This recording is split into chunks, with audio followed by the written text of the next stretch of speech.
अमीर बलाज कत्ल केस का मरकजी मुलजिम टीफी बट मुबैना मुकाबले में पार कर दिया गया। जराये के मुताबिक मुबैना मुकाबला रहीम यार खान के इलाके में हुआ।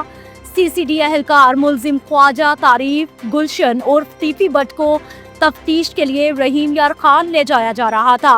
रास्ते में उसके साथियों ने पुलिस पर हमला करके उसे छुड़ा लिया।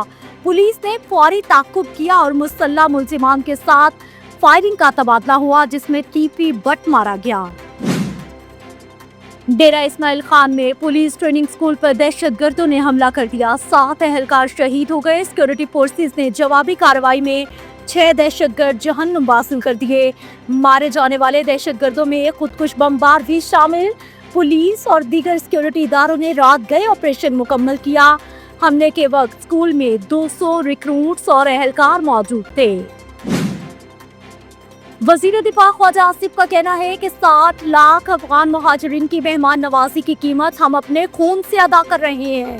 वक्त आ गया है कि अफगान मेहमान अपने घरों को जाएं और ये मुफ्त बरी और मोहसिन कुश बंद करें। ये कैसे मेहमान हैं जो मेज़बानों का खून बहाते हैं और कातिलों को पनाह मुयस्सर करते हैं। वफाकी वज़ीर दाखिला मोहसिन नकवी ने पुलिस ट्रेनिंग सेंटर पर खवारजी दहशतगर्दों के हमले की मजम्मत करते हुए जामे शहादत नोश करने वाले पुलिस एहलकारों को भी खराज अकीदत पेश किया। खैबर पख्तूनख्वा में जो दहशतगर्दी है उसके पीछे सियासी और मुजरिमाना गठजोड़ है। DGI-SPR लेफ्टिनेंट जनरल अहमद शरीफ चौधरी का कहना है, खैबर पख्तूनख्वा में जो दहशतगर्दी है उसके पीछे सियासी मुजरिमाना गठजोड़ है।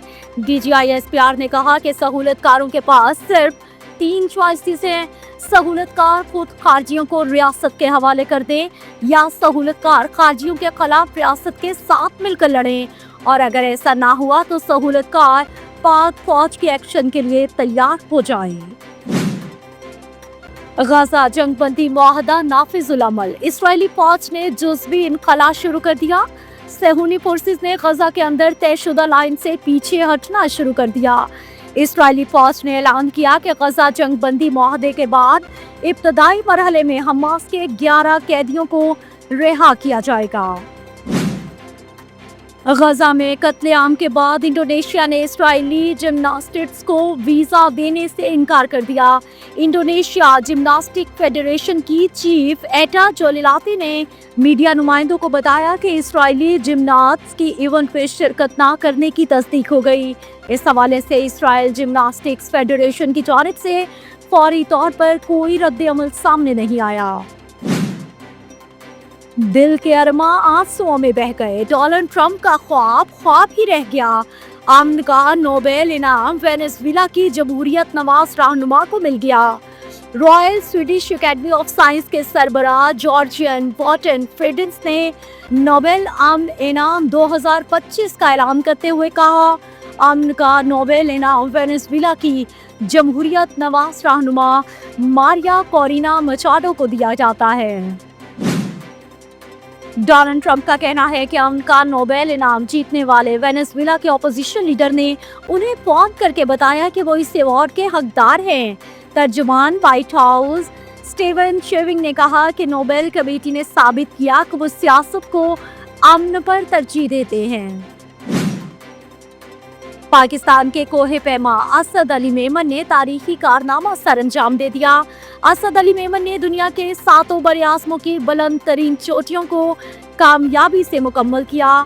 असद ने 7 समिट्स चैलेंज इंडोनेशिया की सबसे बुलंद चोटी पुंचाक जाया को सर करके मुकम्मल किया।